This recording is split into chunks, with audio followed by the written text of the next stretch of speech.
When you talk about freedom, don't point to that beloved parchment, the Constitution, as a symbol of your enduring freedom. It is a representative of a form of government which seemingly no longer exists in this country today. The Constitution has been thrown out the window, the Republic shoved aside and replaced with a democracy. The thing is, most people in this country remain unaware that this is so because they simply do not know the truth, what lies beyond the myths. Your so-called government is not going to tell you either. To even begin to understand what has happened to the Republic, we must look backward in time to a period following the Civil War. We must go back to the year 1871, which was the beginning of the decline of the Republic. When we examine what happened during that time in our history, we begin to piece together this troubling, perplexing puzzle that is America. Only then should we answer as to whether we are indeed a free people or not. The date is February 21st, 1871, and the 41st Congress is in session. I refer you to the Acts of the 41st Congress, Section 34, Session 3, Chapters 61 and 62. On this date in the history of our nation, Congress passed an act titled An Act to Provide a Government for the District of Columbia. This is also known as the Act of 1871. What does this mean? Well, it means that Congress, under no constitutional authority to do so, created a separate form of government for the District of Columbia, which is a 10 square mile parcel of land. The Act of 1871 was passed at a vulnerable time in America. Our nation was essentially bankrupt, weakened, and financially depleted in the aftermath of the Civil War. The Civil War itself was nothing more than a calculated front for some petty fancy footwork by corporate backroom players. It was a strategic maneuver by European interests, the international bankers, who were intent upon gaining a stronghold on the neck and the coffers of America. The Congress realized our country was in dire financial straits, so they cut a deal with the international bankers. In those days, the Rothschilds of London were dipping their fingers into everyone's pie, thereby incurring a debt to said bankers.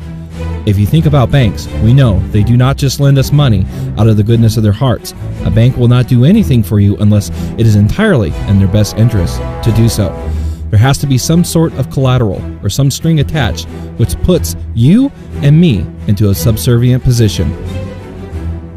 This was true back in 1871. The conniving international bankers were not about to lend our floundering nation any money without some serious stipulations. So, they devised a brilliant way of getting their foot in the door of the United States, a prize they had coveted for some time, but had been unable to grasp thanks to our founding fathers who despised them and held them in check. And thus, the Act of 1871 was passed. In essence, this act formed the corporation known as the United States. Note the capitalization because it is important. This corporation, owned by foreign interests, moved right in and shoved the original organic version of the Constitution into a dusty corner. With the Act of 1871, our Constitution was defaced in the sense that the title was block capitalized and the word for was changed to the word of in the title. The original Constitution drafted by the Founding Fathers was written in this manner: the Constitution for the United States of America. The altered version reads, the Constitution of the United States of America. It is the corporate constitution. It is not the same document you might think it is. The corporate constitution operates in an economic capacity and has been used to fool the people into thinking it is the same parchment that governs the republic. It absolutely is not. Capitalization, an insignificant change, not when one is referring to the context of a legal document. It isn't. Such minor alterations have had major impacts on each subsequent generation born in this country. What the Congress did with the passage of the Act of 1871 was create an entirely new document, a constitution for the government of the District of Columbia. The kind of government they created was a corporation. The new, altered constitution serves as a constitution of the corporation and not that of America. Think about that for a moment. Incidentally, this corporate constitution does not benefit the republic.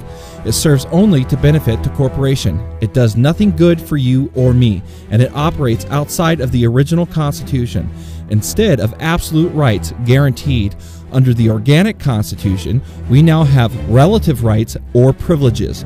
One example of this is the sovereign's right to travel, which has been transformed under corporate government policy into a privilege which we must be licensed to engage in. This operates outside of the original Constitution. So, Congress committed treason against the people, who were considered sovereign under the Declaration of Independence and the organic Constitution. When we consider the word sovereign, we must think about what that word means. So, what does sovereign mean to you? According to Webster's dictionary, sovereign is defined as chief or highest supreme, supreme in power, superior in all to all others, independent of and unlimited by any other, possessing or entitled to original and independent authority or jurisdiction. In other words, our government was created by and for sovereigns, the free citizens who were deemed the highest authority. Only the people can be sovereign. Remember that. Government cannot be sovereign. We can also look to the Declaration of Independence, where we read, "Government is subject to the consent of the governed." That's supposed to be us, the sovereigns. Do you feel like a sovereign nowadays? You see, you are presumed to know the law. This is ironic because as a people, we are taught basically nothing about the law in school. We are made to memorize obscure factoids and paragraphs here and there, such as the preamble, and they gloss over the Bill of Rights. But we are not told about the law, nor do our corporate government schools delve us into the Constitution in any great depth. After all, they were put into place to indoctrinate and dumb down the masses, not to teach us anything. We were not told that we were sold out to the foreign interest and made beneficiaries of the debt incurred by Congress to the international bankers. For generations, American citizens have had the bulk of their earnings confiscated to pay on a massive debt that they, as a people, did not incur. There are many, many things the people have not been told. How do you feel about being made a beneficiary of someone else's massive debt without your knowledge or consent? Are we going to keep going along with this? When you hear some individuals say the Constitution is null and void, think about how our government has transformed over time from a municipal or service-oriented entity to a corporate or profit-oriented entity. We are living under the myth that this is lawful, but it is not. We are being ruled by a de facto or unlawful form of government, the corporate body of the deathmongers, the controllers. With the passage of the Act of 1871, a series of subtle and overt deceptions were set in motion, all in conjunction and conclusion with the Congress, who knowingly and deliberately sold the people down the river. Did they tell you this in government school? I doubt it. They were too busy drumming the fictional version of history into your brain and mind. By failing to disclose what they did to the American people, the people became ignorant of what is happening.